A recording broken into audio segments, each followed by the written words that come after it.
has been a constant presence in the Super GT Championship since 2012, and despite the fact that it has the smallest engine capacity in the series, it's seen some real success over the years against far more powerful machines with much bigger engines. This is the story of the Subaru BRZ GT300. Subaru had a long presence in Super GT and the JGTC before it, with the Impreza and later the absolutely wild legacy B4 GT300, which we will absolutely have to get back to. But ahead of the 2012 season, Subaru understandably wanted to promote its new production model, the BRZ sports car, and Super GT seemed the ideal place to race the car. The BRZ would be quite a departure from the previous Super GT Subarus, which had all been based on saloon cars, while the new car would be based on the new road-going 2+2 sports car. The new car would be developed jointly by Subaru Technica International, STI, and the R&D Sport team, which would run the car. It's the same arrangement which had created and run the legacy B4 before. The new BRZ would be built to the JAF GT300 rulebook, just as the legacy had been. Super GT has two classes, GT500 and GT300. GT500 is a category for manufacturer teams, at present using cars built to the Class 1 Plus Alpha regulations, which it once shared with the DTM. The name refers to the supposed power level of the cars, 500 brake horsepower, so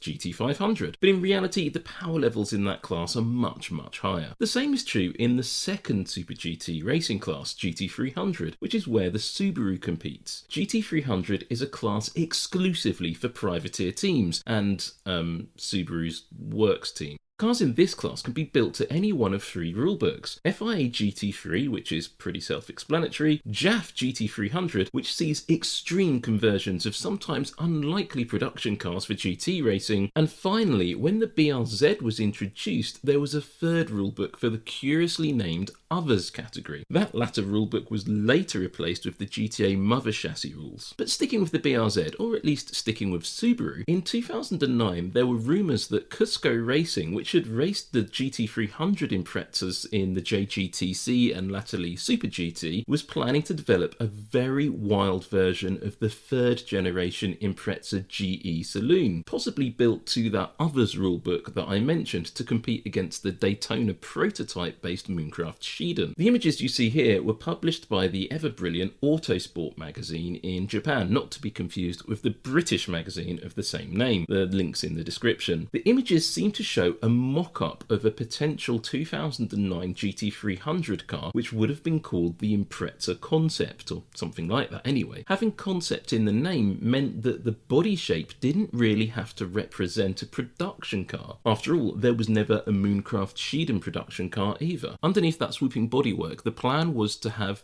fairly standard Subaru Impreza GT300 running gear, but as you can see looking at the pictures, there's no rear wing, there's no cooling slots, there's not really an exhaust port, it's not really a finished bit of bodywork, so clearly it was just a proof of concept or a very much idea of what the car could be. Either way, the Impreza concept was never seen in public, and the Cusco team withdrew from Super GT at the end of 2008. Curiously though, by 2009, when this concept first appeared, the BRZ concept cars were already in existence, and Subaru would have known about the new model and have started planning for its motorsport debut. Ultimately though, Cusco was replaced in the Super GT by the STI and R&D Sports partnership with that B4 legacy. That same partnership also developed the GT300 BRZ, and it was ready with the new car for it to be unveiled at the 2012 Tokyo Auto Salon, around the same time as the production car was actually being launched globally. By that point, the GT300 car had actually already been testing in private, and shortly after its launch, it joined the first official Super GT test sessions where fans and rival teams got to see it up close. What they saw started development as a clay model, something unusual for a racing car, but Subaru was really concerned about the look of the car. The body shape had been developed in CFD and later in the Fuji Heavy Industries wind tunnel. Externally, the car looks surprisingly conventional for a GT300 car, and I think this is at least in part part down to the fact that Subaru clearly wanted it to look a lot like the road car, but it was also partly down to the fact that the car used the smallest and least powerful engine in the GT300 field. We'll get back to that shortly. I think that this in turn also meant that the bodywork was a little bit less focused on outright downforce than some of its rivals, which had a lot more power. It was also the lightest JAF GT300 car, as the Honda CRZ and Toyota Prius both carried heavy hybrid systems as well as weight handicaps that came with them. Compared to the production car, the GT300 BRZ featured a wider than standard body with distinctive flared arches front and rear. There was a large front splitter, while dive planes were mounted in scallops in the front bodywork just ahead of the front wheels. The exhaust exited to the side of the car ahead of the rear wheels. At the rear of the car, the flared arches are obvious, as is the diffuser and rear wing. Almost every one of these parts would see significant development through the life of the BRZ. In fact, there were so many upgrades and changes to the car itself that all of those upgrades and changes would need to have their own video. We'll get back to that.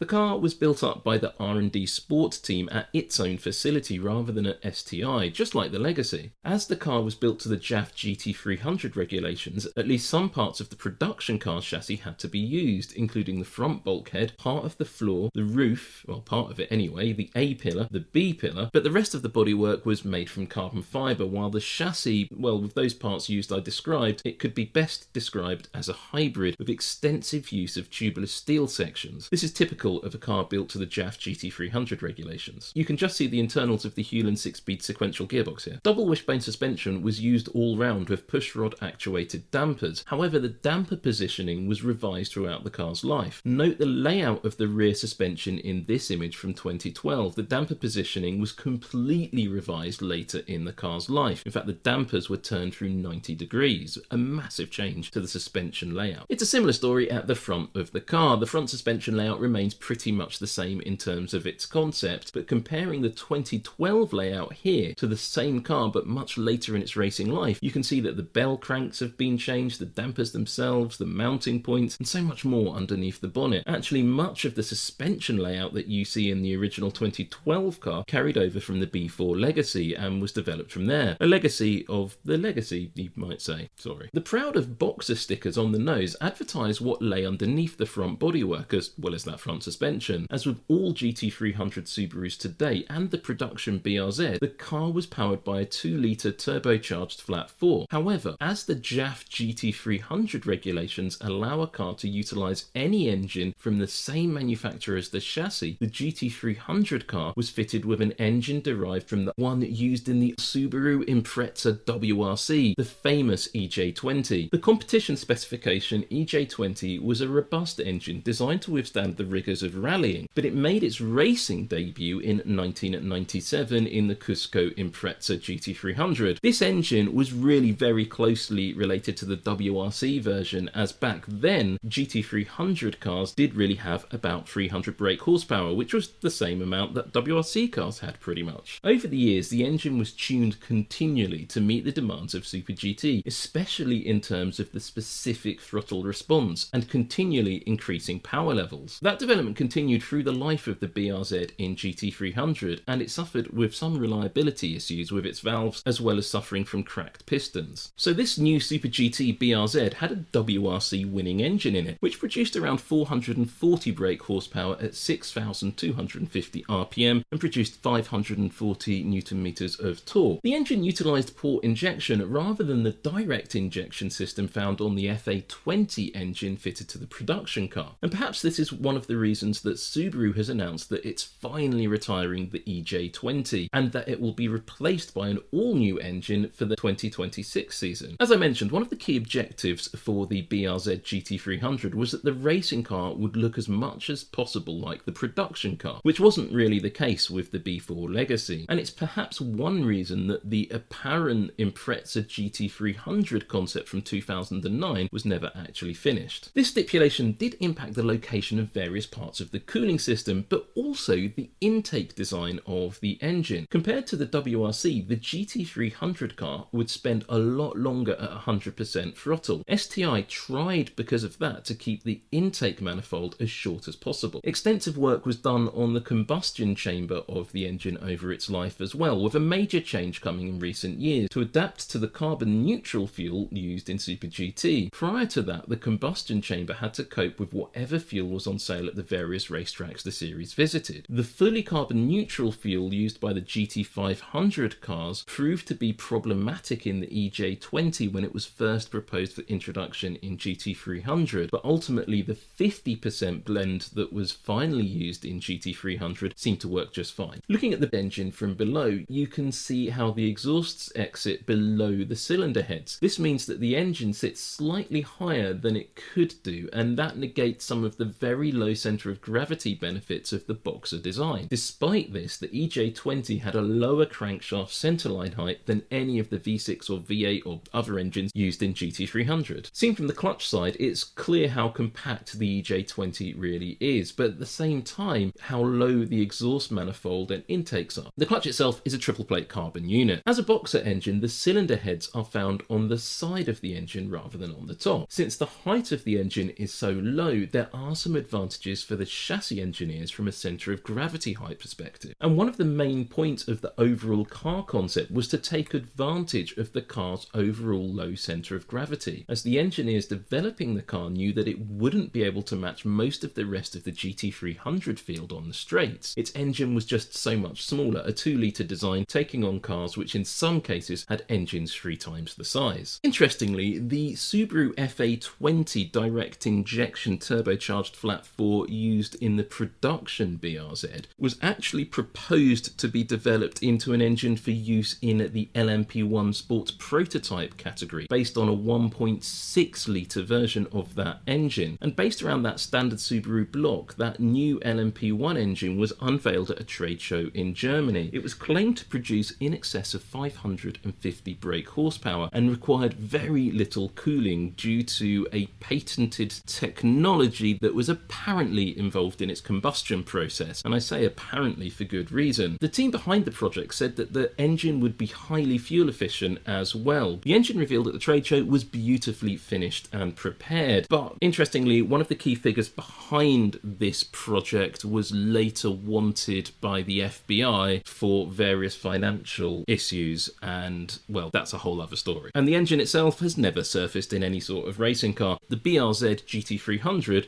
well, of course, it used the older EJ20 engine. The main heat exchanger and intercooler on the BRZ are totally split in a biplane arrangement. The heated air exits via ducting on the bonnet of the car, and it's channeled away from the cockpit. That ducting was constantly modified through the life of the BRZ, and this arrangement was especially important at races run in very high temperatures, such as the 300-kilometre race run at Sepang in Malaysia. To help combat that heat from the front of the car, the BRZ featured a couple of different systems in the cockpit to keep the driver temperature under control. Firstly, the drivers would wear a cool shirt, similar to those used more recently in Formula 1. This featured fluid pumped around the shirt through a circuit of pipes, which was kept cool by a large block of ice stored in what looked like a lunchbox mounted in the passenger compartment. Additionally, the drivers had cooling structures mounted on top of their helmets, which were fed directly via a scoop added to the roof of the car. From there, air was ducted directly into the helmet volume, as well as into an additional duct feeding the cockpit generally with cooler air. One of the main points of the car concept was to optimize the car around cornering performance, and that's seen the car consistently have some of the best apex speeds in the GT300 field. It was also notably lighter than any of the other JAF GT300 cars when it was first introduced, and it was much lighter than the GT3 cars, but notably it was heavier than the mother chassis cars. The high cornering speed of the BRZ saw the fans nickname the car the Curve Boss. In practical terms, this meant that the car excelled at tracks like Suzuka and Sportsland Sugo, which had a lot of corners and not so much in the way of straights, but it was very good on the twisty bits of Fuji Speedway too, but less so on the very long straight. When it was first introduced, the BRZ was also superb superb on the brakes and it could outbrake every single GT3 car. But over its life and over time, as new GT3 cars were introduced, they improved dramatically and this advantage on the brakes was reduced. As I've already mentioned, over the car's life, many small adjustments were made to almost every part of the car. For example, the original exhaust exits were revised to have a slightly upward angle, and this was done because it helped manage rear tyre temperatures slightly.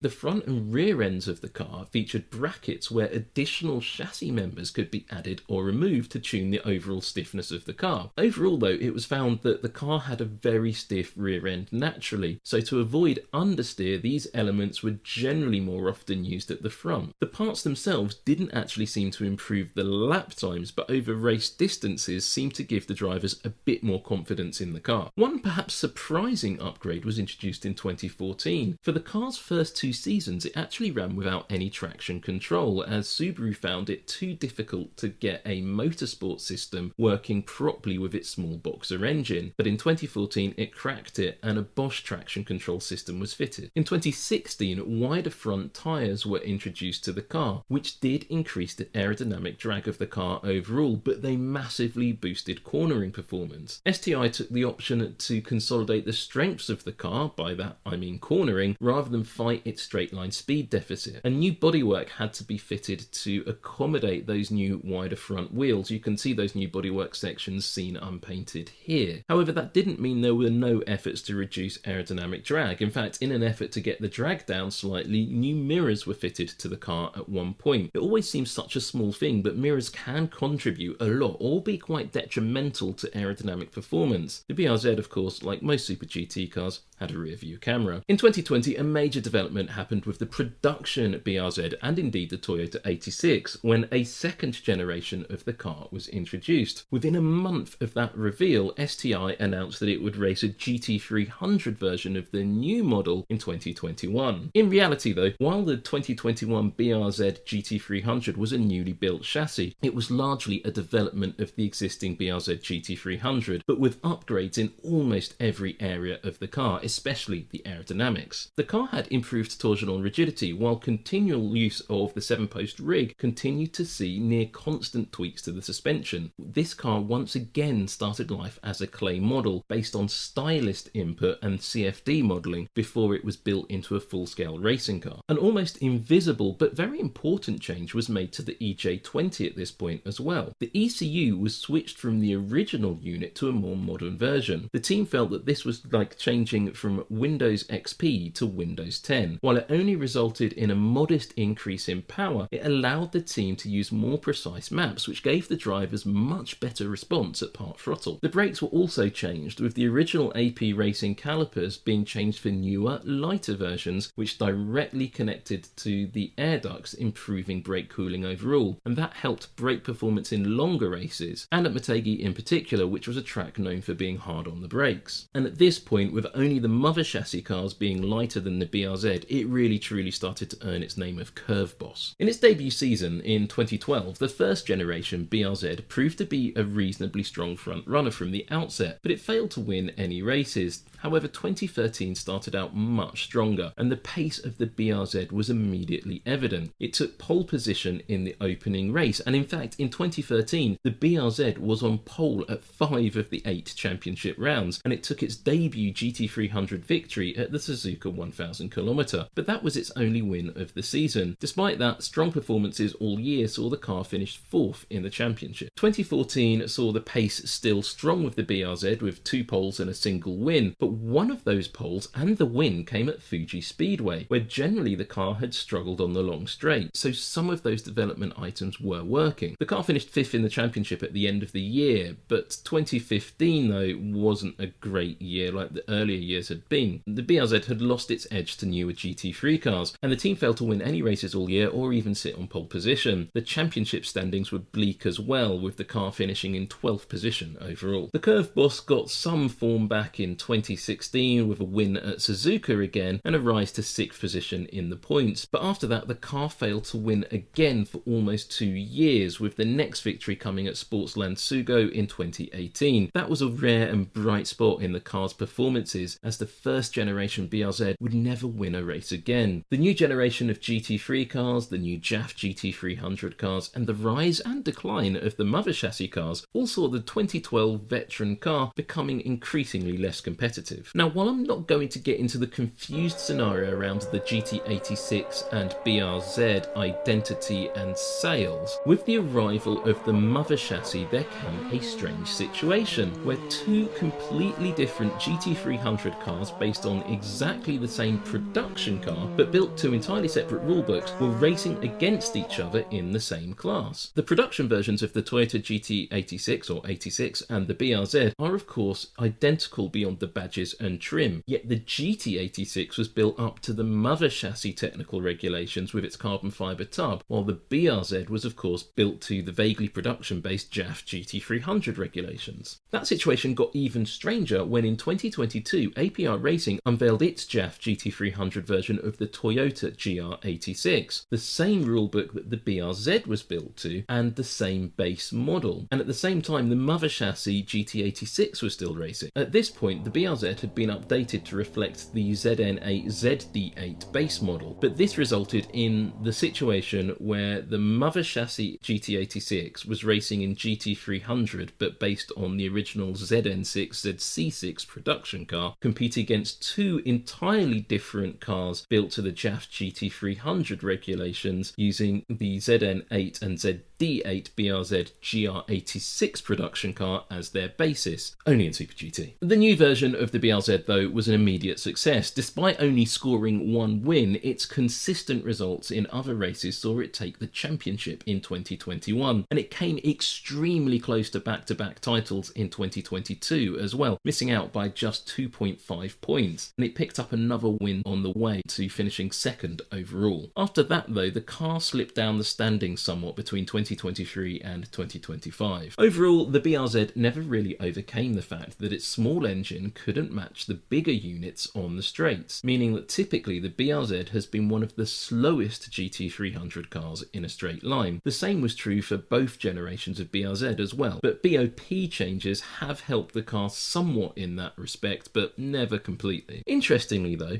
in late 2025, the original version of the BRZ GT300 returned to the track, albeit fitted with a dramatically different front end. The rather crude bodywork on the central part of the nose was raised higher to accommodate a new engine to replace the EJ20, and that is something we will have to get back to. The EJ20 powered BRZ GT300 in both of its incarnations were always an unusual sight on the racetrack. A works car in a privateer class, yet it did just seem to fit in well. Subaru never sold a customer version of the car or entered a second car into the championship, which made it unique and perhaps a little bit more special. While its success was never assured, it was almost always a factor in races, and every year you couldn't quite discount it. No wonder Subaru was always so proud of Boxer. If you've liked this horizontally opposed tale of Super GT, then don't forget to hit like and subscribe, as we have a lot more like this to come. For now though, thanks for watching, arigato, and I'll see you soon somewhere in the pit lane.